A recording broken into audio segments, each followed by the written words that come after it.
Yes. So we are on week 3, and as nursing goes, there's always going to be issues that occur, and we've got to figure out how to get out of them. And with no Canvas down, as I said, is we'll work with you with your assignments. The quiz today, we're not going to have. We'll do that next week when we have our exam. And I was saying earlier, it's actually a good thing to doubly study that information because when you look at infants, toddlers, preschoolers, there are more test questions on that subject than your school age and your adolescence. Okay. So I think it's actually a good thing to do the quiz with it if we had to. So that's a great thing. So you know that this week we're having all of our reviews. Let's say you wanted to go to review, you're trying to look up when they are, you don't know. I can also send you that information. Send me an email, okay? Emails are still working. I still can get information that way. Remember, I'm not answering anything in Canvas. Make sure you send it at bbogart@floridacollege.edu, okay? Or, you have my cell phone number. It is 305-951-8055. So those are the way that you can get a hold of me because Canvas isn't working right now. So week 3, week of doing those reviews. I do mine tomorrow at 4 o'clock Eastern time if anybody wants to come. Yes, it's going to be posted soon after. And yes, you're going to get as much as I can post through Canvas as I can do it, or I might just, if it's the end of the week, seeing that it's not coming out quick enough, I will figure out to send them emails or through Campus View or something. I'll get you your information that you do need. We'll figure it out as it goes. And I think that's what nurses have, this great critical thinking skills to figure a way out of things like this. This week you have your NCLEX questions due. Be careful. The first set of NCLEX question is all about growth and development. Don't go to the pediatric section. It's growth and development, and you click infants, toddlers, preschoolers, school-age adolescents, okay? If you put just out the pediatrics, it's not going to have enough questions, and you're going to be confused, so just go back, just do it with the growth and development. Now, what I do for that first set, if you do the wrong one, I'll put a 0 as your grade. I will put a remark in the comments saying, please do the growth and development. Please do it by Sunday, and I will not deduct from you as long as you get it in by Sunday, okay? That's giving you the grace to get it done. And the reason why I give you the grace and to do it properly is because growth and development, this exam hand in hand. So it's a really good set to do right before your exam to get the proper set done. So this week we are going to do school age. We're going to be doing adolescence. I did break it up again. We still have one cahoots now. I've split up to the school age, and I've split up another cahoots and put it to adolescence. I've already actually gone through and I've made your exam for next week. You know that knowing the theorists is many questions, and it's a lot about growth and development. And it's not that growing 4 to 5 inches or gaining 5 pounds per year, that's specifics per groups. It's knowing the globally. Infants, that's the one you need to know weight. That's that 6 months. That's that 1 year. Doubles at 6 months, triples at 1 year. And then it's not like it's knowing overall fine motors of a 4-year-old. What do you think that they can do? Can they use a scissors yet? Can they draw a circle? Can they button their buttons? Things like that to look at. So let's go ahead and go to our first. Any questions so far?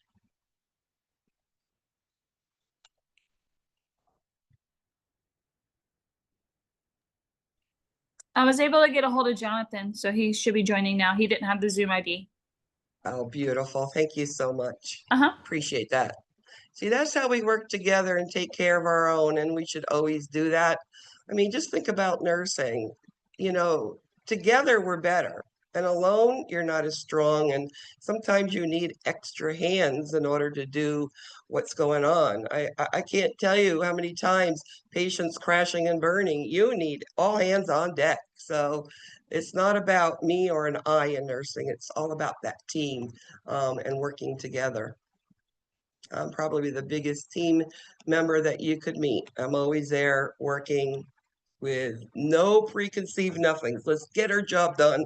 Let's take care of our patients, our clients, our children, whatever you want to call them. So week 3, school age children. School age children goes from ages 6 to 12. It's 6 years long. It's a long time.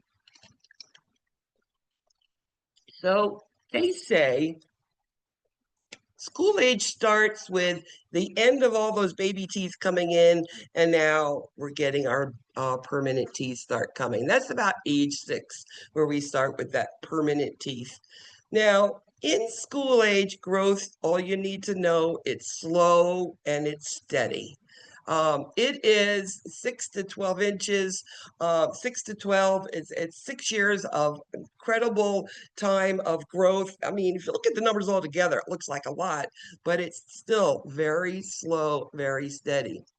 The other thing that in mentioning about school age children is, remember, there are children that look, quote, older than other children. Know that we need to treat a child appropriately by what age they are. I mean, and I use the reference as my second grandson. He, at 9 years old, weighed 140 pounds and he was 5'2". I mean, this kid is huge. And people would like to treat him like a teenager. But mentally, he was nowhere there. He was still an 8, 9-year-old child. So again, what you see physically does not meet what you know emotionally. So be aware of that as we're doing our assessments and trying to get, quote, on their developmental level. Boys and girls are still the same now. There's no difference in height or weight or none of that. We know that their movements, they have gone from these gawky, falling down type of awkward movements, are becoming more graceful. We know that their muscles are getting longer and stronger, and the fat is going away. That baby fat, right, is going away. The head and the chest circumference and height has nothing to do with anything anymore, okay? And this is the age where, your face starts changing. It's going from that little baby face and the pudgy cheeks, and it's going to that grown-up face now. And it's what I say is the age of, all I want for Christmas is my 2 front teeth, right? The baby teeth coming out and then the permanent teeth coming in. As we're getting older, they're able to hold their bladder longer. They're better to take on a road trip, right? When they're younger, they've got to go more frequently, but that's normal. As they get older, they can hold it for longer periods. The heart doesn't seem like it's filling up the whole chest like it does when the child is younger. The immune system, well, they're now older. They've gotten all the immunizations, hopefully, and they've gotten all of these little diseases along the way. So their body has built up a great immune system now. Their bones are now becoming more ossified, which means they're harder, which they crunch easier. This is what I talk about infants' heads being soft and they're not ossified yet. Well, now they're starting to get good and solid ossified. As again, the physical maturity doesn't correlate with what they are emotionally or socially, because again, my grandson looked like a teenager and he definitely was not. One of the things that we see in school age children is when they're having stressful times, sometimes they don't express it or tell you, but they'll be telling you by the way that they act. And sometimes they start having like stomach pains. They start not feeling well, which is not normal. Or they're starting to have these behavior changes where they are becoming acting out, where they never did this before. So when we see a child all of a sudden not being, quote, themselves, and now they're starting complaining of these extraneous aches and pains, find out what's going on. Is this something happening in their life? So prepubescent, well, puberty. Puberty starts in girls 2 years before boys. Okay. So, and we know that puberty, 2 years later is when menses start. So usually it starts about 10 in girls and 12 in boys. Now, doing an assessment on a child that's a school age, you've got to remember, how old are they? Are they 6 years old? That one, you're going to say that an X-ray is a big camera looking at your insides. Let's take a picture and I'll show it to you. Versus a 12-year-old that you might say, we need to do an X-ray to see what your lungs look like in your chest. Not this big camera, not worrying about these big gamma radiation rays going in and zapping and hurting these children.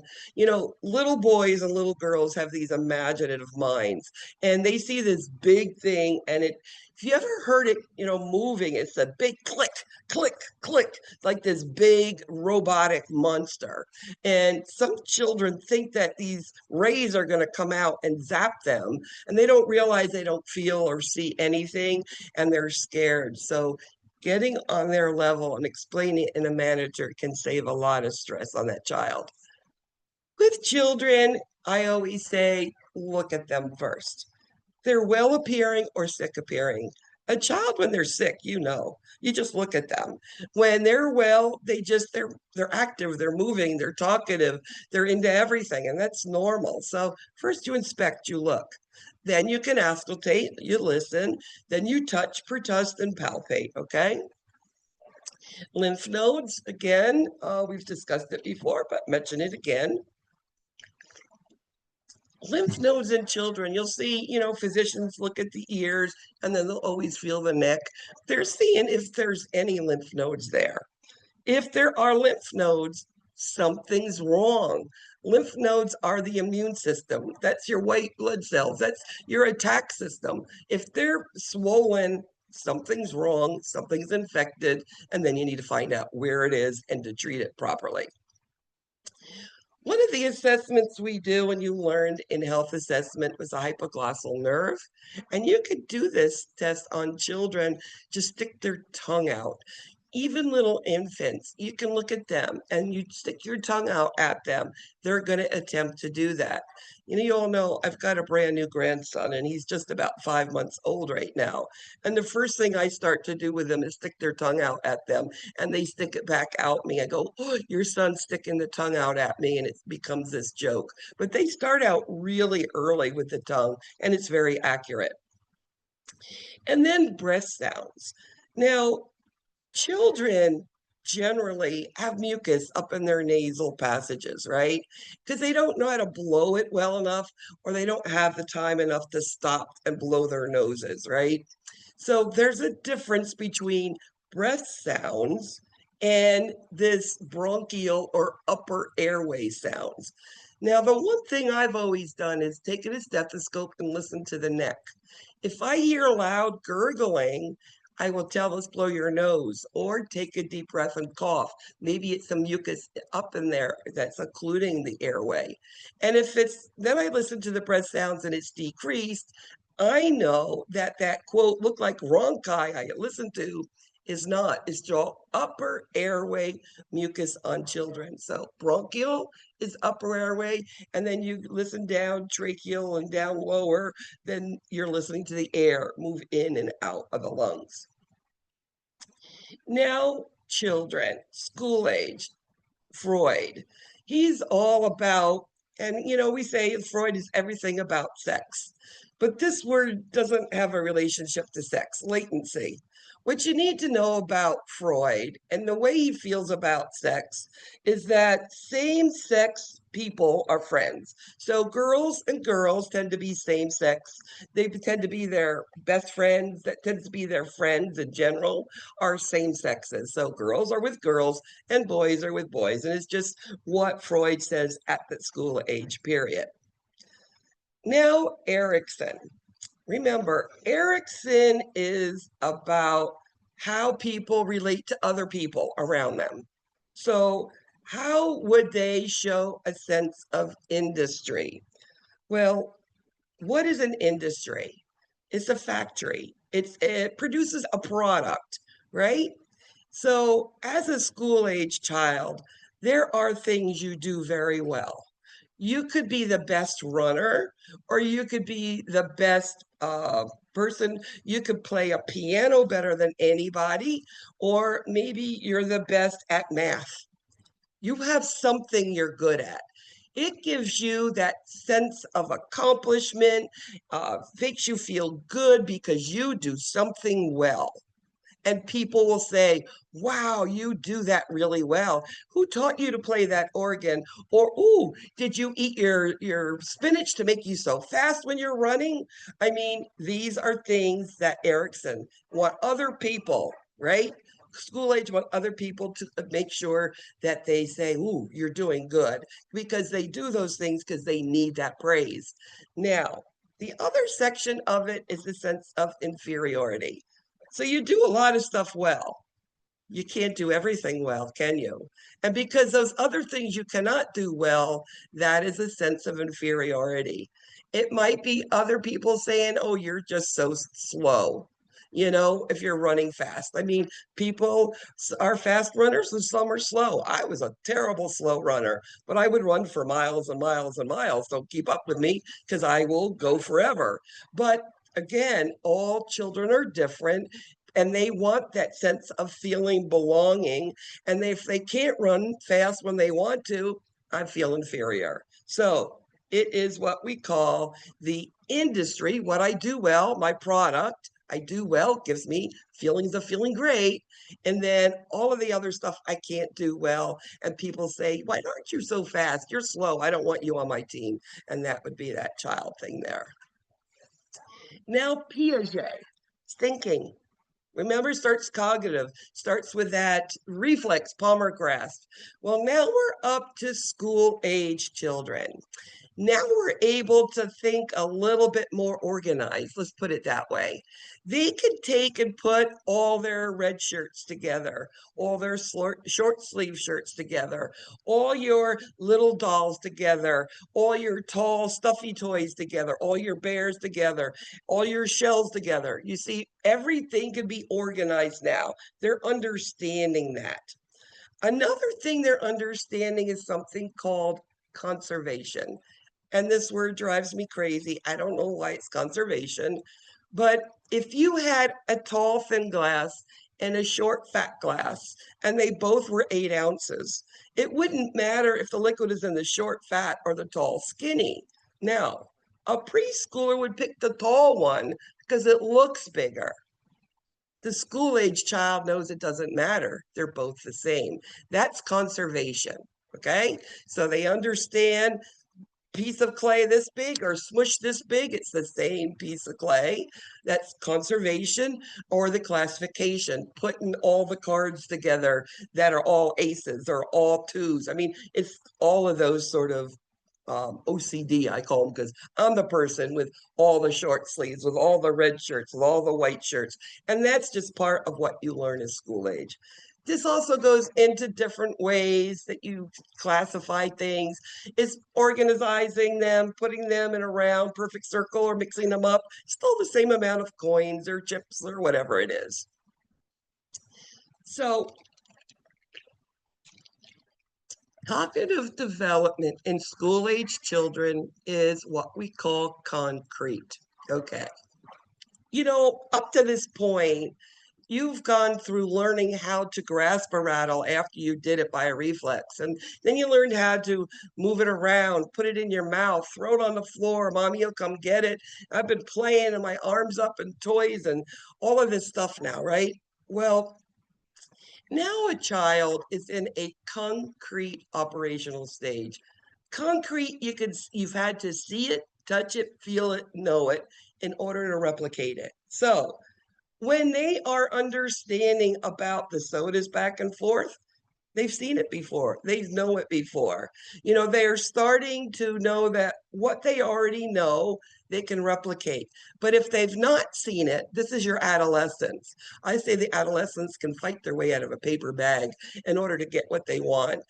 Mommy said they're not going out on Friday night because they got a D on their test. And they come home with an A in their other subject. The mom says, oh, okay, you did that, you took out the garbage, you did this and that, you were nice to your sister, or whatever. Well, you knew what you had to do without ever seeing or knowing that. They can figure it out. School age children, not yet. They still have had to have that guidance to understand it before they can replicate it. Again, that's formal what I just said. Now, morality. So we know toddlers are all about the id. That's just their need. Me, mine. That's toddlers. So they don't really understand morals yet. Preschoolers, they understand it, and they understand reward and punishment. I do something bad, I do something right, there is a consequence, whether it's a good or bad one, right? So as we get to school age children just want to please everybody. So what's their morality? I like to please and make everybody happy and do everybody's what everybody needs. That is school age. Spiritual development, again, is what the culture of the family has, and again, it's in concrete terms. That means they had to see it, understand it. Do they understand a menorah? Do they understand a Christmas tree? What do they understand? It's concrete. They've had to see it, touch it, know it, hear it to understand it. They do, children know that there's something that makes them do right and wrong. The thing about school age children is they feel that if they've gotten sick or broke a bone or something, I find it a lot with actually appendix. Children come in and they feel that they're being punished because they hit their sister yesterday or they got a bad on their test, something that they feel that that's why their appendix got bad and it now is ready to have surgery. And what I have found, especially in the school age children, I have to tell them, I know that you feel that you did something wrong to cause your appendix from needing to be coming out. And what I tell them is, you did nothing wrong.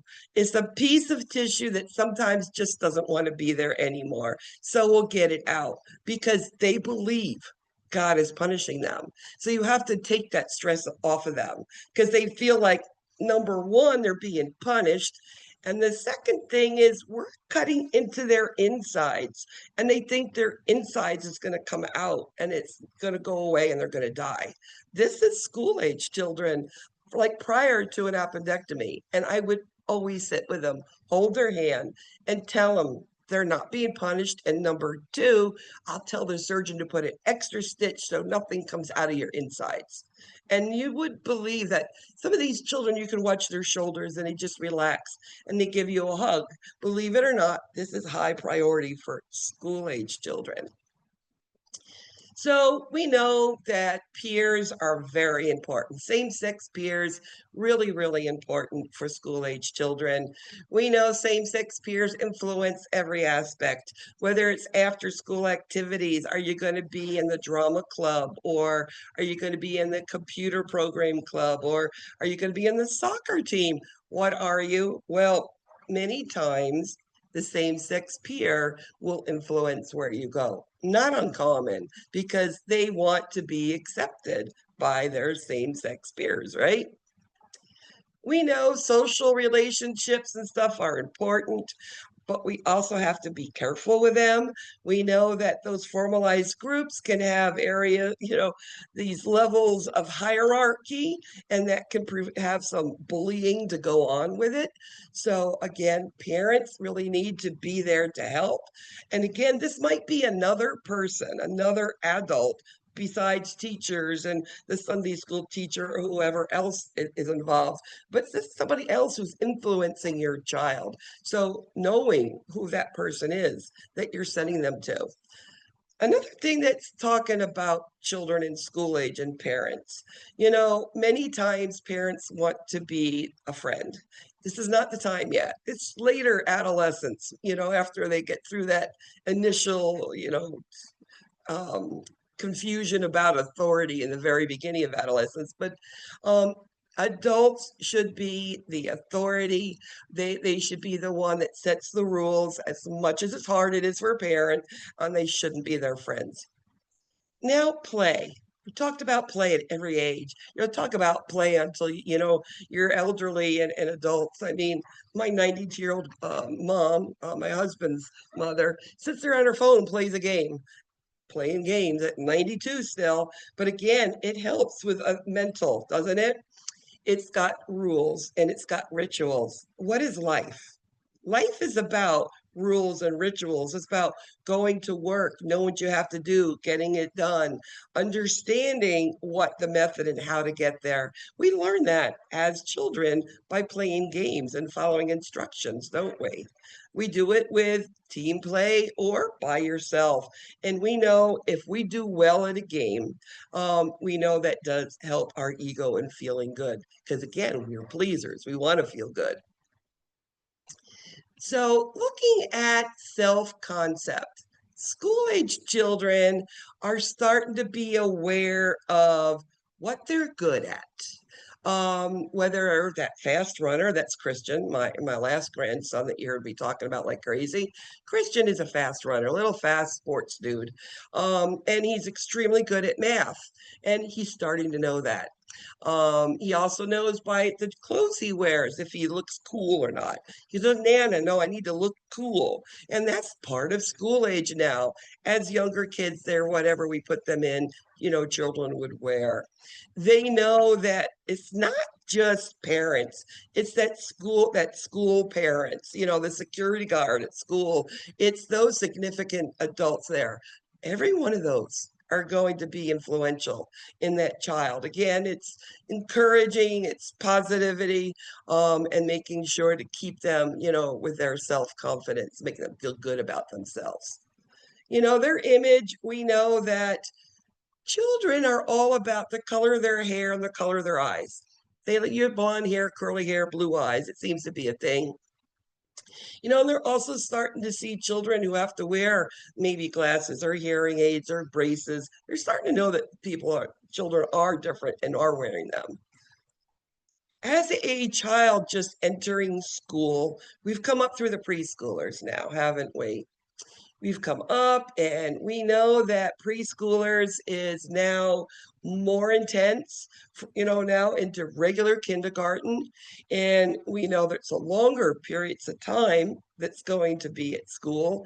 So part of that is now you're getting more of the values of society. And, the teacher has all different societies and type of weeks and months. And this is Hispanic Heritage Week, or this is this week or this month, or again, getting them aware of more than just what they know from themselves and from their families. And again, peer relationships. This is where they start in kindergarten.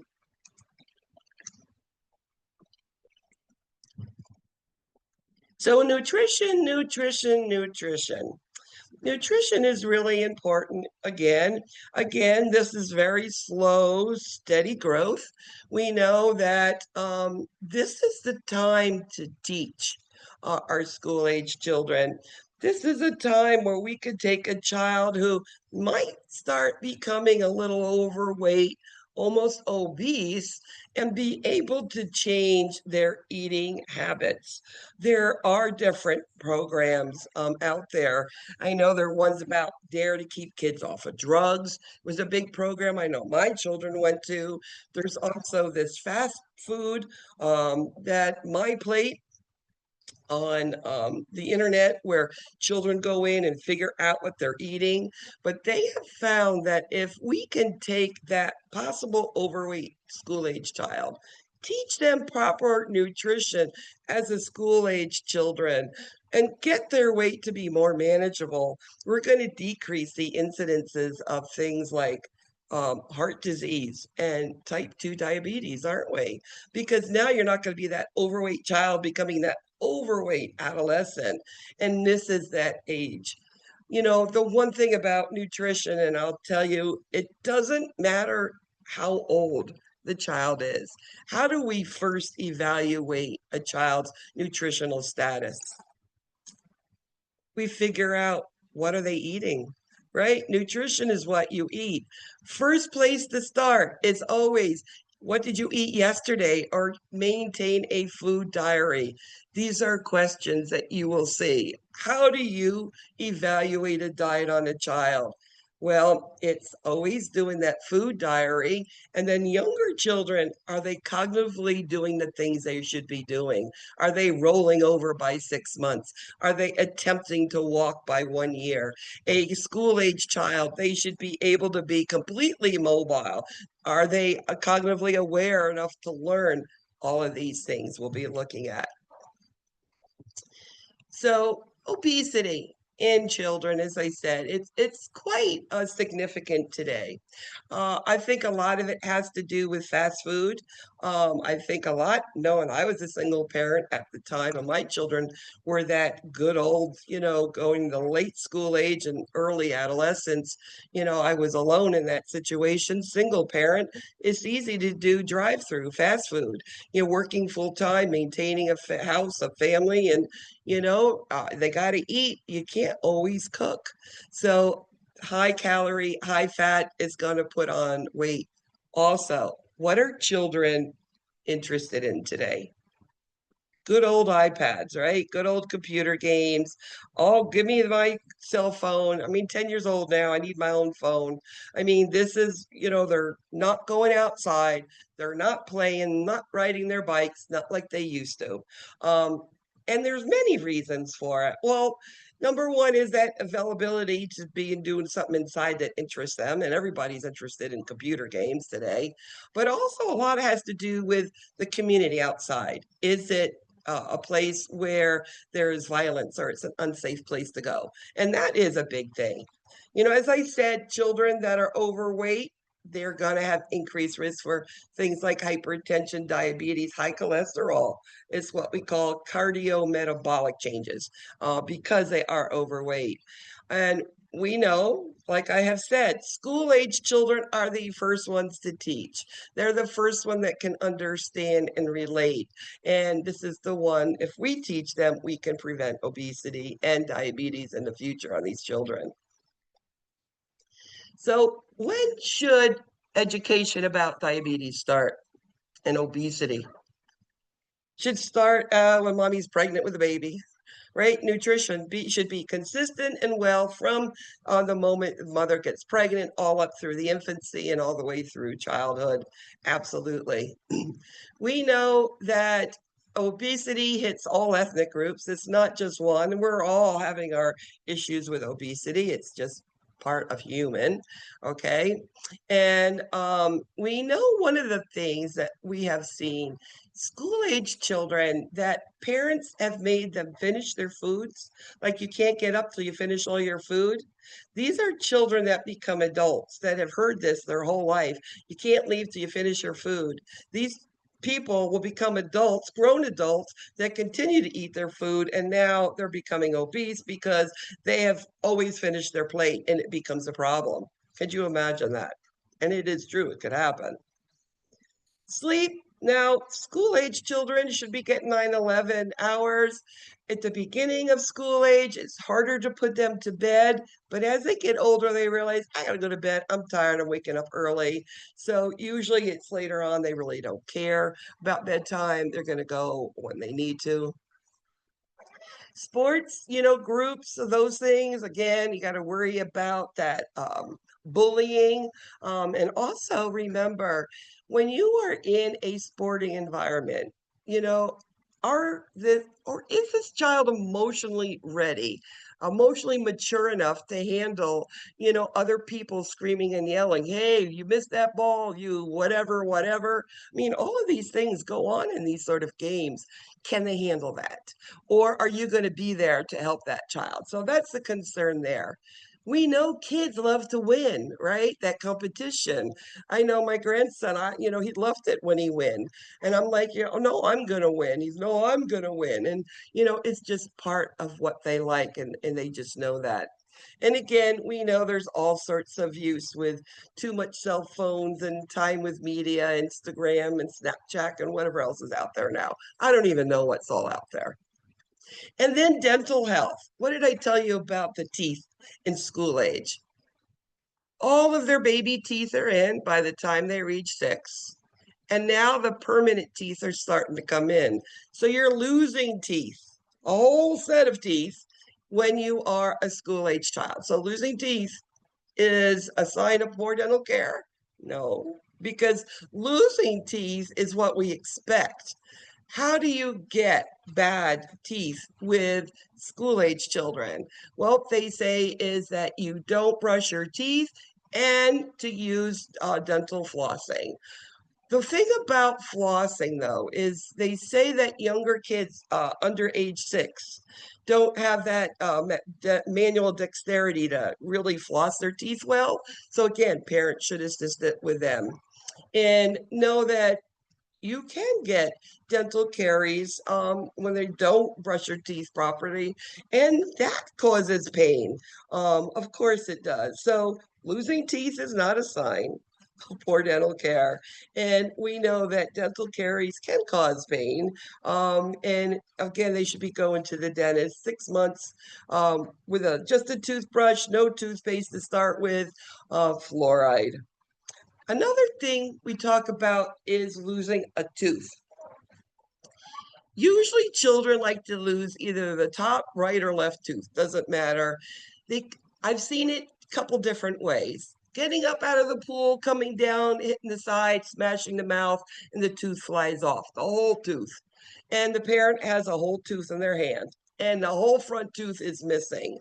What should you do with that tooth to keep it healthy and alive to get it to the dentist? They actually Yeah. say, Put it in milk. yes, they say cold milk. Mhm. Milk, cold milk. What they say is it's the calcium in the milk that helps it. And to not touch the root, only the enamel section of it. I've seen these reinserted into children. What they do is they'll take a really good numbing cream and put it in the area and let it sit there for 20 minutes or more.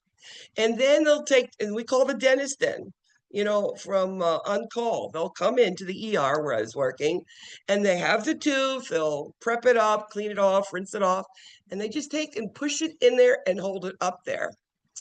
And usually it will grab.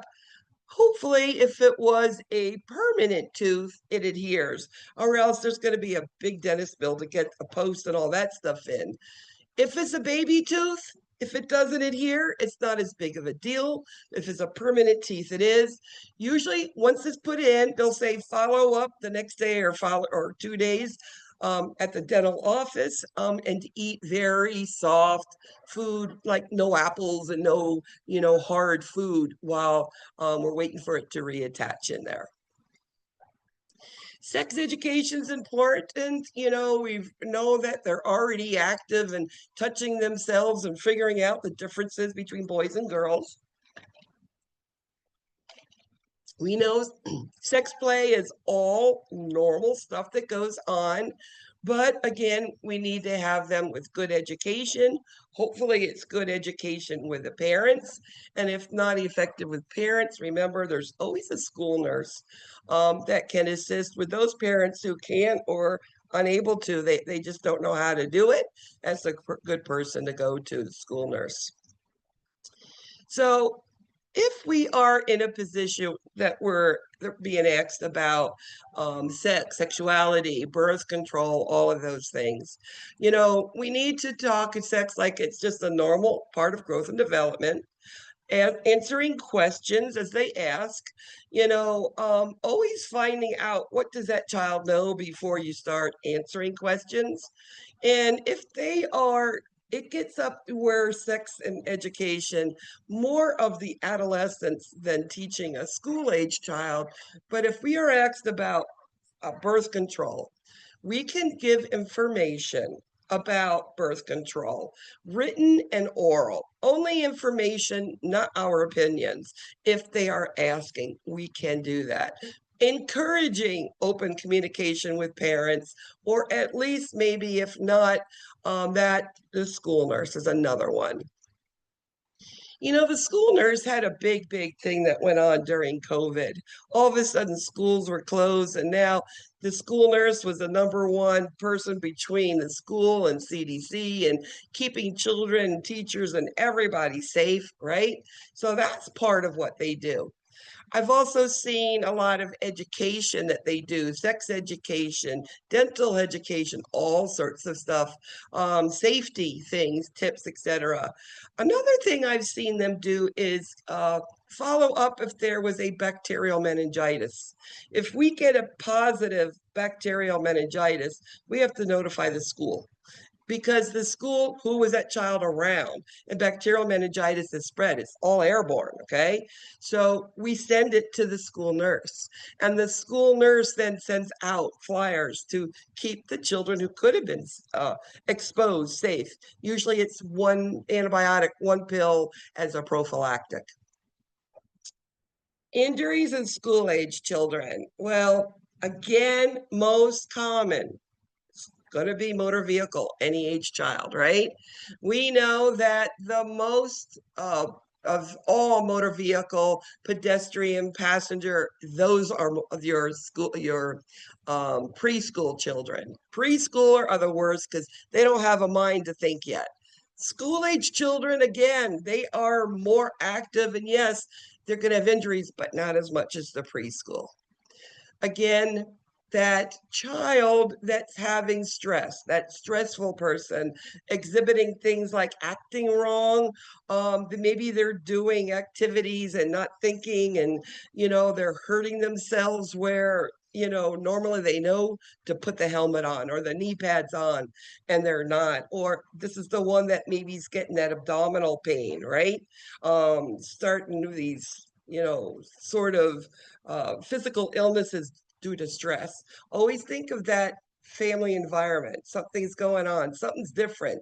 Know that that is a little tip. Something's going on in that child's house with that family. They should be in the rear until they're 13 years old for car seats, booster seats till they're 8, and ATVs, all-terrain vehicles, are not recommended for children under 16. Now, I live in South Florida. I live in Homestead. I live by the Everglades. You have ATVs all over west of me all the time. And I see children young always riding them, and it scares me. What happens if you get a young child out in the Everglades, you run out of gas, or this ATV doesn't work? Your cell phones don't work out there. There's no service. Now you've put a child in a situation where they could be hurt. There's alligators and pythons and I don't know, all sorts of stuff out there. It would be very, very scary. So again, it's not recommended any lower. They feel an older child could fight their way out of that accident happening, right? Again, any sort of bike injuries, teaching parents, bike injuries, knee pads, elbow pads, whatever sort of appropriate safety injuries is very, very important. Skateboards and, children are going to use all these things. Just give them the tools so they're not hurt as hard as they could be. Now, families. So you have this child from 0 to 6 that are very needy, and they need mommy and daddy for almost everything to watch them. And now they're becoming school age children, and they're becoming more and more independent, and they want to go to their friend's house more, and they don't need you as much. That's a hard adjustment for some parents, because you need to allow the child to do things to become a child, what they should be doing, but to support as unobtrusively as possible. So you're there, but you're not going to be there. Letting them move from just what they know in the family. Now they're moving to other cultures, other feelings, other people, okay? Now, you talk about sort of mental illness. You talk about school age issues. Children, one of the big ones is ADHD. Now, mental health in school age, absolutely, I've seen it, all sorts of things, but the one that we're going to mention is ADHD. This is a child who is basically non-focusing. We say inattentive hyperactivity, and you're not finishing anything as you go along. So you're not finishing school tasks. They're not sitting in the chair. They can't sit for long periods of time. They're disruptive to the class.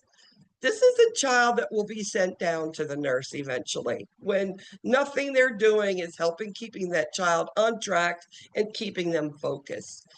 The parents will be called in. Now, I had a best friend whose child was ADHD to the max, and they called her in to take care of her. And, the one thing that was said to me, that she told me what happened is initially they blamed her that she wasn't doing anything right for the child. And she had done everything. This was her only child, and she worked really hard to get that child. And the point here is these children can be difficult. They seem like they're not listening, quote, spoiled. They're not.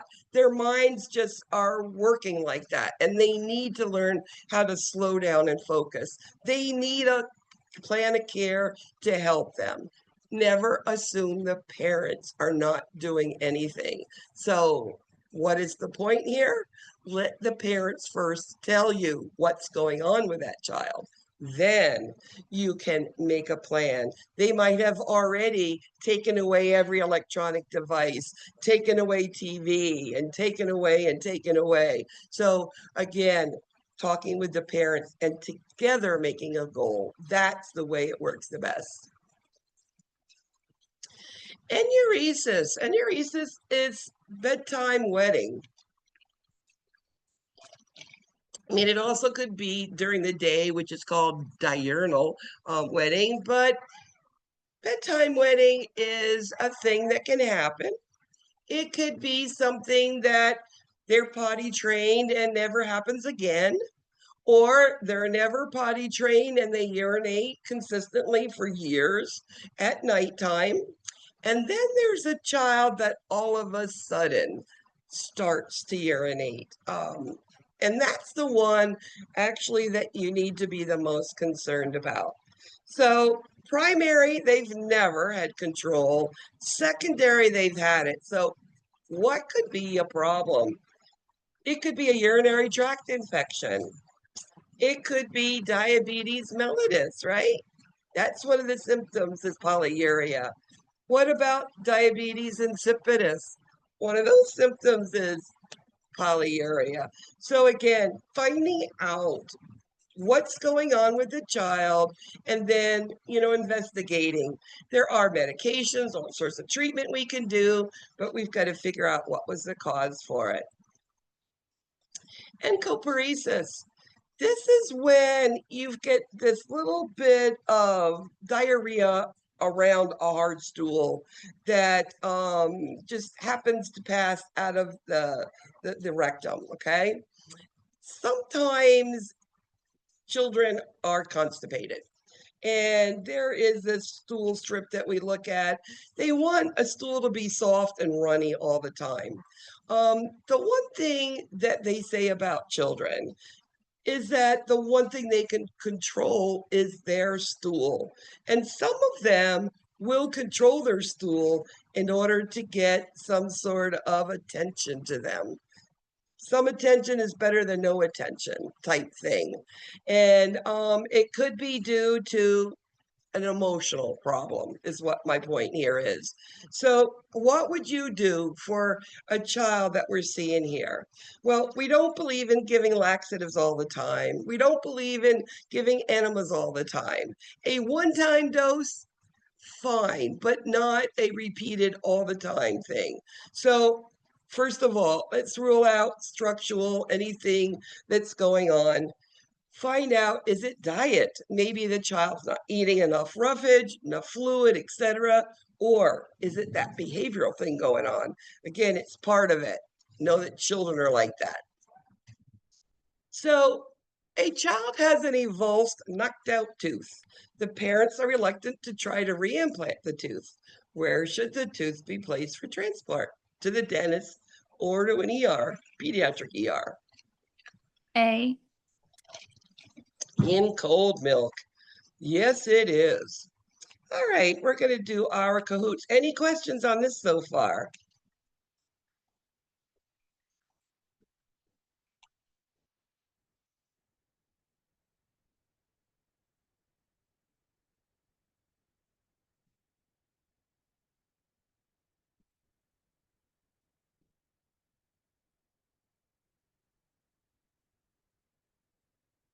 Okay.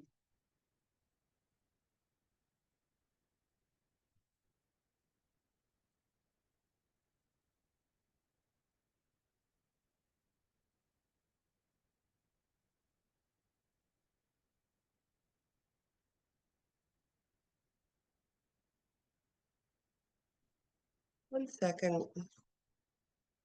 My computer likes to be silly occasionally.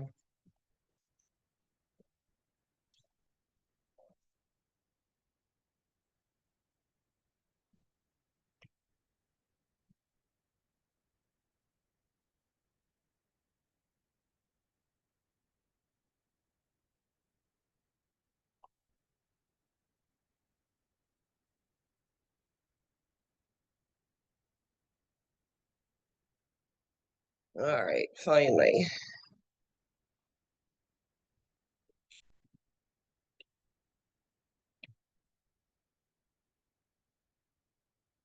Who wants to win this one today? I know you do, Ashley. Charmika wants it too. I see Valerie. Yep. Elizabeth was really listening well. And Madison and Madeline. Chloe, you ready today? All right. Jamika, you're ready today. You gonna win? Eligio? Do they call you Ellie for sure? Or what's your nickname? LG? E. E. Okay. I like that. I'll call you E. It's easier on me. Are you Filipina? Filipino? No? No, ma'am. I'm All right, Hispanic. just I'm Mexican. My parents. really? Okay. Yes, ma'am. I couldn't figure out the name. That's why I asked. I'm a little bit of everything myself.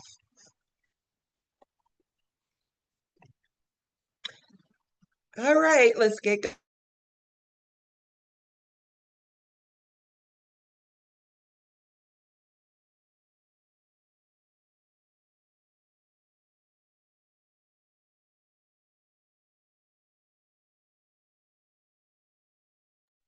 Is she frozen for anyone else?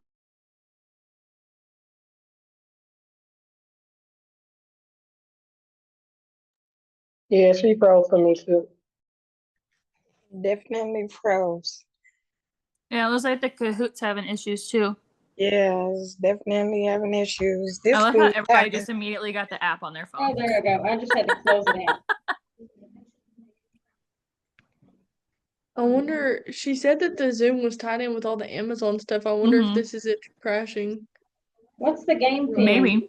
I don't know. It just went away. I think we lost her. Yeah, Yeah, she's Yeah, it she's said not that she in here. left. she out. gone. Well, This school been all type of problems today, huh? class is over. Bye. It's still recording. Did anybody do anything cool over the weekend? She got kicked out of the. Care plans and a lot of homework. And a lot of studying for exams.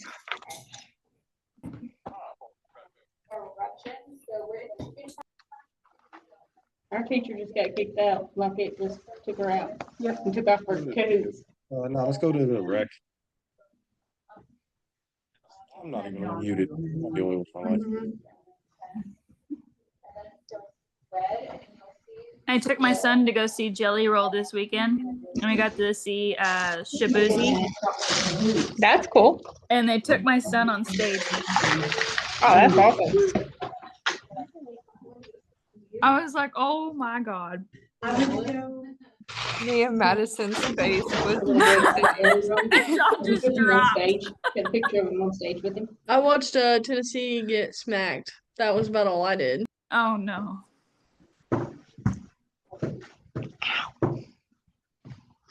I love this dude's over here talking about healthy foods. Megan. And I'm eating a bag of kettle corn.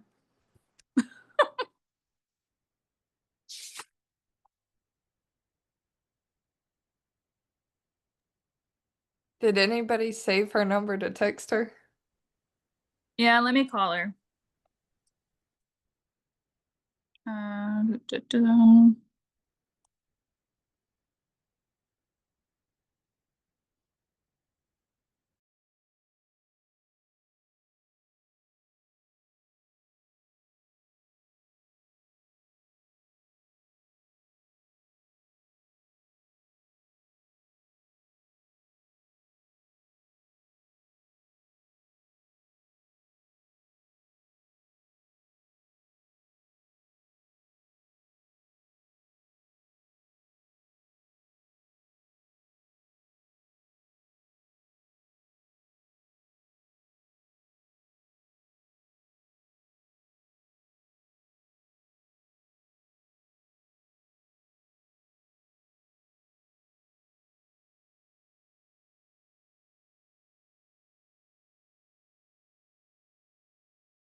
She says she had a storm pass over her house, and so she got kicked out, but she's trying to get back in.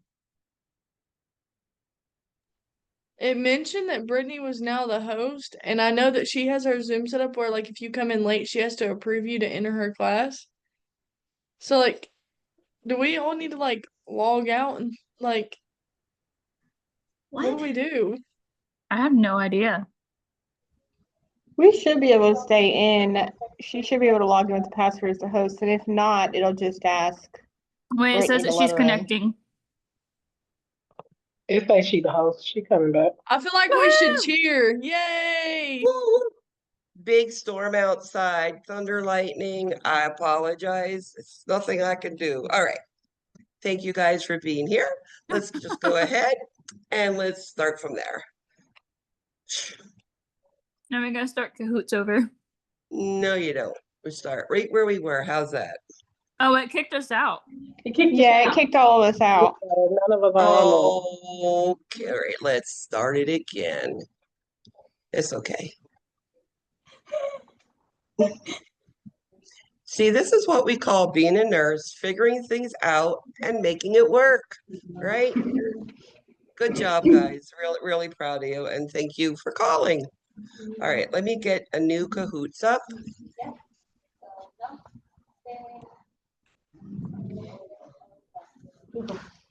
Mm-mm.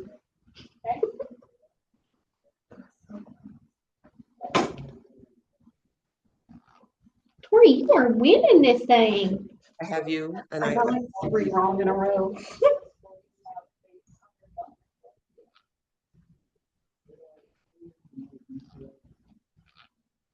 Well, there we go. Well, I guess you know one of the questions, right? I didn't see it. where's the? Do you It see says it? it's loading. Oh, mine's already loaded. Yeah, like I did again. It says I'm still on the program. Is it what, a delay that's going on? It seems like it. I noticed that there's been a delay. I don't know if it's part of what's been going on with this Amazon Canvas systems down. I don't know. I don't know. But you know, you guys did the right thing. Thought you wanted to hear me talk some more anyway. Here we go.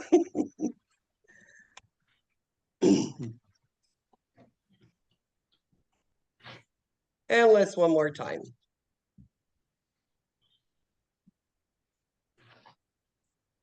According to Kohlberg, preschoolers. What do you know about preschoolers?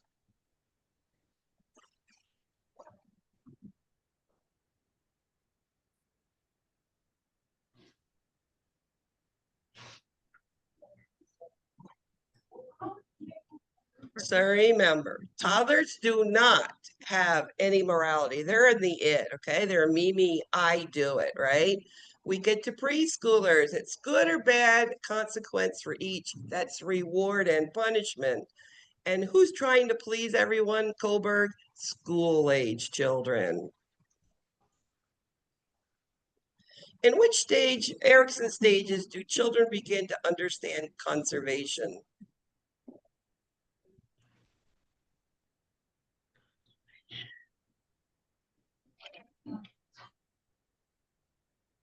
What is conservation in school age?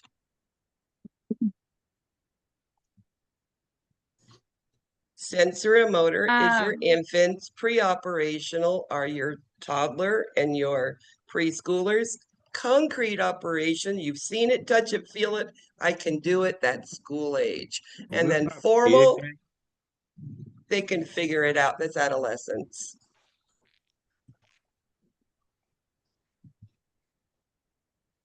According to Erickson, industry versus inferiority begins at age what?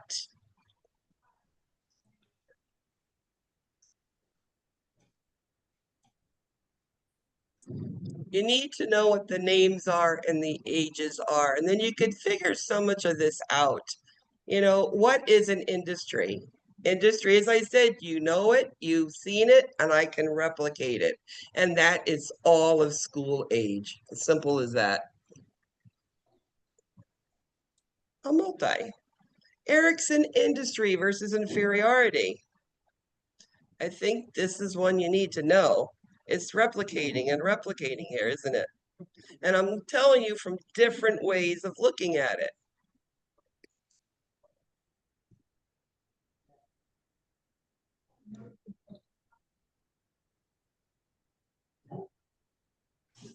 So remember, school age and industry loves to feel good about what they do. They feel competent, they feel accomplished, and I do this really, really good. Which is a common sign of stress in school age children?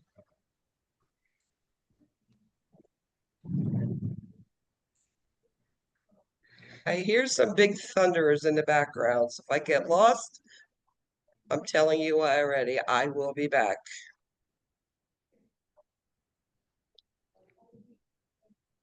And that is stomach pains, or starting to act out when the kid never acted out before. Change in the way that they are, something's going on. It's the way that they're telling you they're stressed.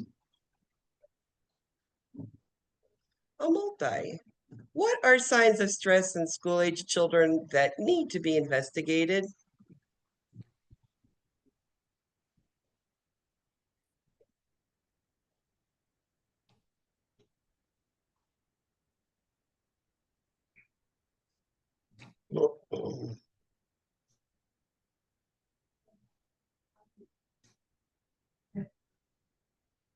So any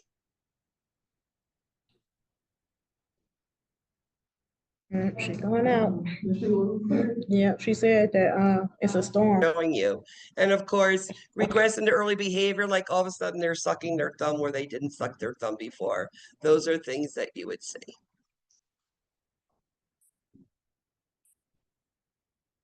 A multi.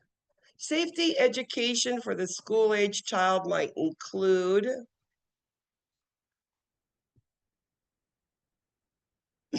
school age children. My Kahoots is frozen. It's saying there's connection issues. Yeah, I'm having some. Me too.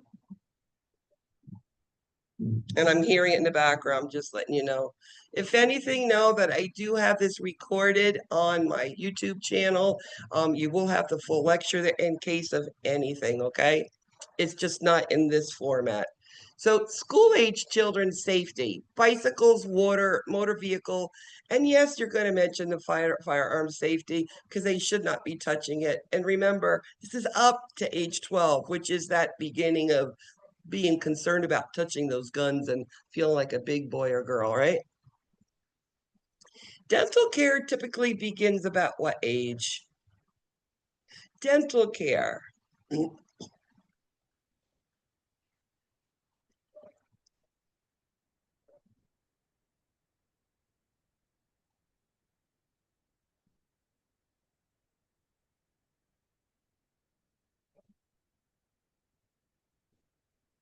About 1 year old is usually when the teeth start and coming up. And what would you do for dental care initially? Just a toothbrush, wet and soft toothbrush, that's it. No toothpaste. And they could start having fluoride at 6 months. According to Erickson, trust is to blank as identity is to blank.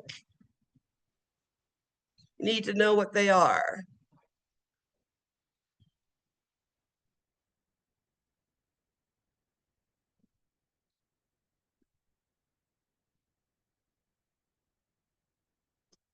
So, Erickson, how you respond to other people. Trust is an infant who knows somebody's going to come and feed them. I trust somebody's going to come get me. And identity, body, who am I? What am I going to be? That's your adolescence. How does the onset of pubertal growth spurt compare in girls and boys?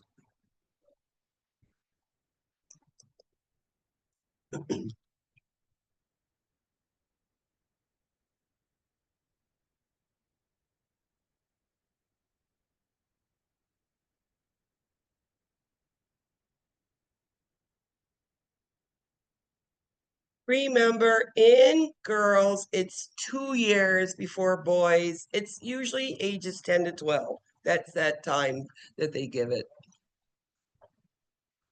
What age-appropriate activity should be included in the teaching for a 6-year-old child? Age-appropriate, developmentally appropriate. What should a 6-year-old be able to do with no problems?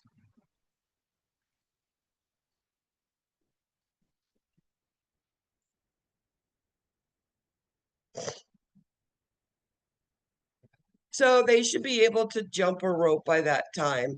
Playing hopscotch, it might be, I think that's more, I think 6 to 7, but I'll accept hopscotch for that one. Solving large jigsaw puzzles, is that appropriate for a 6-year-old? I think it's too young.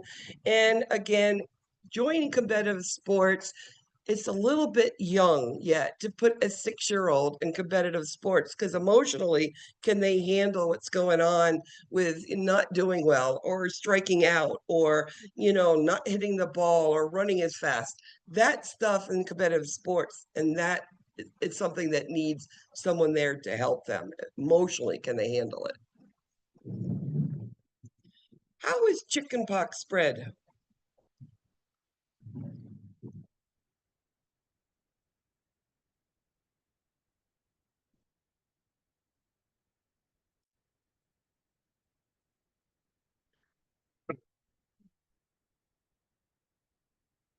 Chickenpox does has an immunization, and you're going to say, well, why are we talking about it? Chickenpox still happens even with the immunization. I've seen quite a few of them. It is airborne, okay?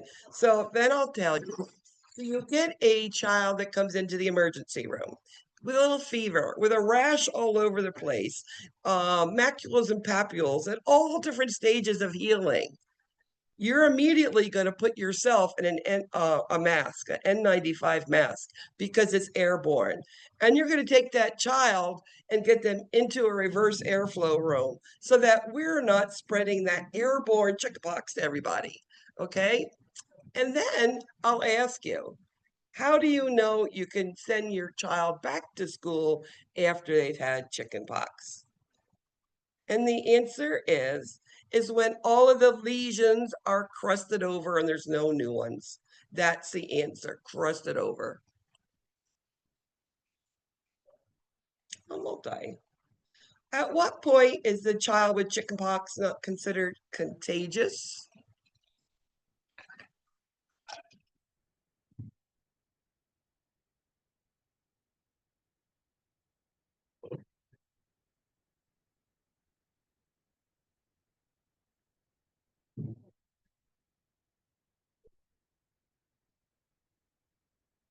So, itching is not part of it at that point, but it's no new eruptions. They're all crusted over, and they also put in there no fever for 24 hours. Usually it's longer than that by that time. What age group characteristically plays with same-sex peers?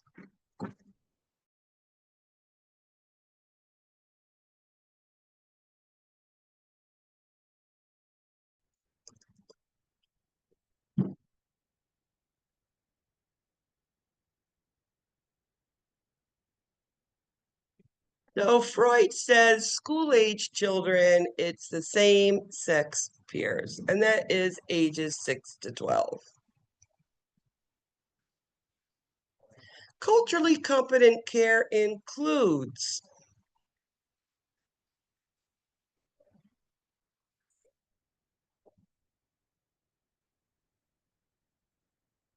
I've always said that, I have what I believe in, you have what you believe in. I don't have to know or believe in what your beliefs are.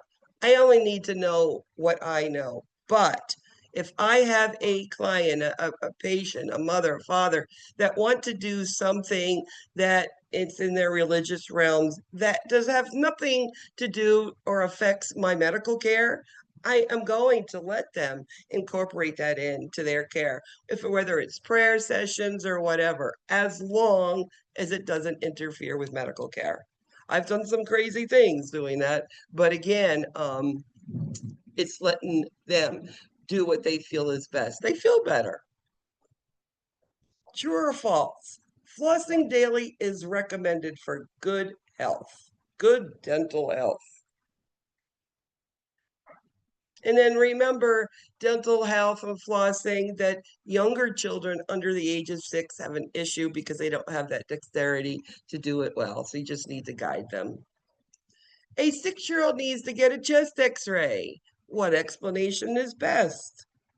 Remember school age, you go from ages 6 all the way to age 12.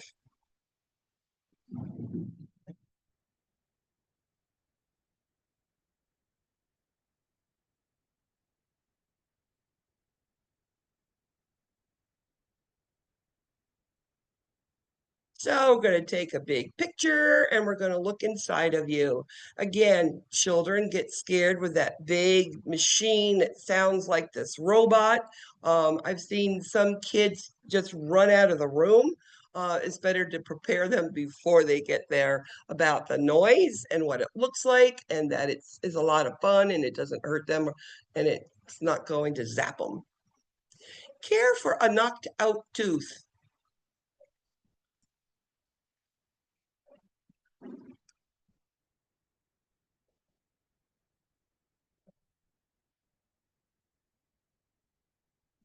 And if you don't have milk, saline is just another good thing, and I put it there to show you. Which thought process involves logical thinking for the school-age child based on the developmental theorists? Thought process, logical, school age. Whose thought process? Piaget. What does Piaget say about school-age children? They say they can replicate it if they've seen it. They have to touch it, feel it, smell it before they can do it. And it's concrete. Good job. Multi. Erickson's school age.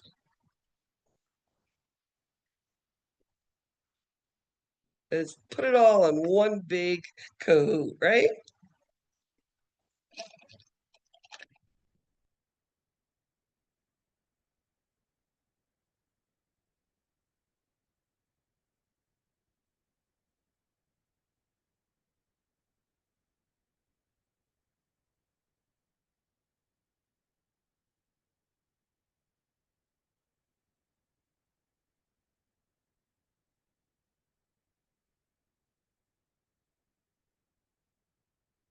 So it's a little bit of everything. So Erickson, it's industry versus inferiority. The industry is that skills and knowledge that they can do. The rewarding of it is that they can do it. The task that they can't is always inferior if they're unable, right? Accomplishment is what we want. Now, these are the things that are a little bit different that says should be challenged with tasks that need to be accomplished. Now, what this refers to, let's say you have a child who's in the hospital for long periods of time, and you've got to give them things to do, children, to keep them, their minds going. It could be giving them a puzzle to make. But you wouldn't give a 6-year-old a 500-piece puzzle because that would drive them crazy and they wouldn't be able to accomplish it. You might give them a 100-piece one with bigger pieces or something that's more appropriate. So again, don't try to make them do something they can't, because why? They're going to feel inferior. And you don't want to promote that, okay? You also need to let that child know that not everyone will be able to do everything, that you may not be able to do it all. You might need some help. And that again gives them that feeling of inferiority. It's not going to be as bad, okay? So that's Erickson, all in one nutshell there. According to Kohlberg's conventional morality, school-age children believe what? Kohlberg.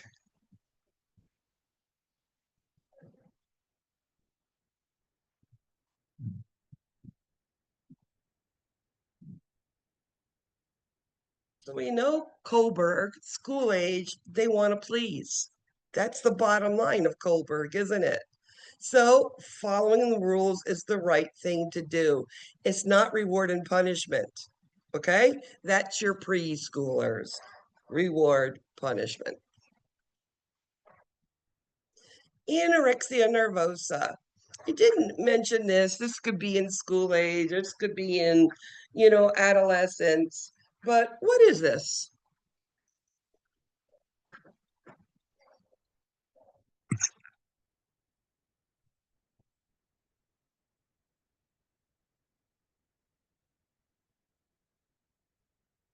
So, anorexia nervosa is a severe eating disorder where this person eats such small amounts and even afraid that drinking water is going to be too many calories. It also could be a lot of exercising with nothing to drink. Anorexia nervosa is a severe eating disorder. Which signs may indicate that someone is struggling with bulimia? Now, bulimia is another eating disorder, but this one is not that they don't eat. What this child does, or this person, is they eat and run to the bathroom and vomit right away. So, what would happen if you were always doing that?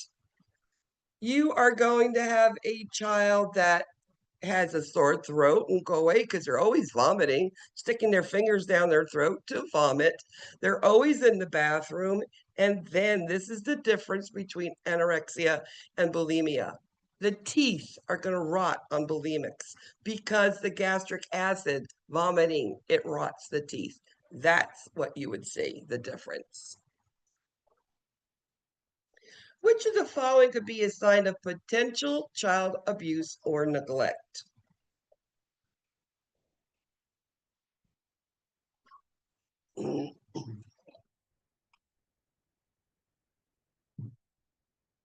So, child abuse is all about the injuries and what you're seeing. There's no match there. Something doesn't add up. It's not right. And at that point, you need to question it because our job is to protect our child that is in our care. And it could be protecting them against their parents or somebody else in the room. You don't know. You're always protecting the child. Cooperative play. We have parallel play, associative play, and cooperative play. Parallel is preschoolers next to each other, no share. Mine, mine. No, no, it's not yours. And then associative, two or more playing together, but there's no goal. No, there's no outcome. You don't build a house. You don't make a racetrack. Cooperative play, two or more children playing together, but you're reaching a goal. You finished the sand castle, or you made the house, or whatever the goal was. You finished checkers and I won. Okay, that's cooperative play. Very good. What type of play is considered cooperative play?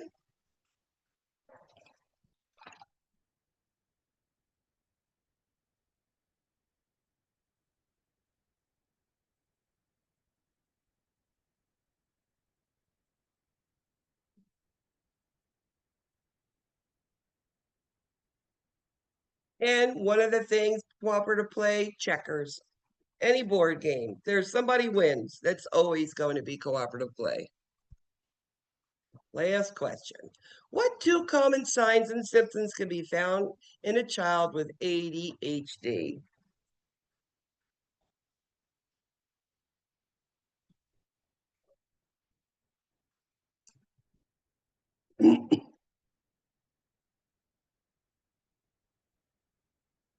It's all about interrupting, lack of focus, and it's that going from inattentive, from one thing to another thing to another thing. All right, let's see how we did after our interruption with internet. Ashabash. Okay.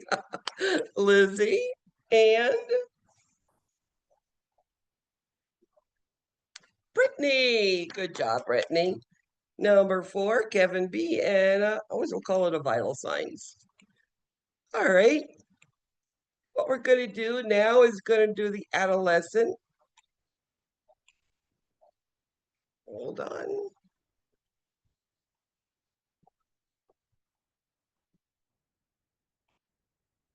All right. So what we're going to do now is we're going to do our adolescent PowerPoint. Do you all need 5 minutes to go to the ladies' room or anything? All right, just take 5 minutes. That's all. Come back. Be 3:30. Take 5 minutes. I'll quick fill up my water bottle. That's good for me.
Okay, does everybody feel a little better? Sometimes it's just getting up, moving, getting a drink, and we'll get going.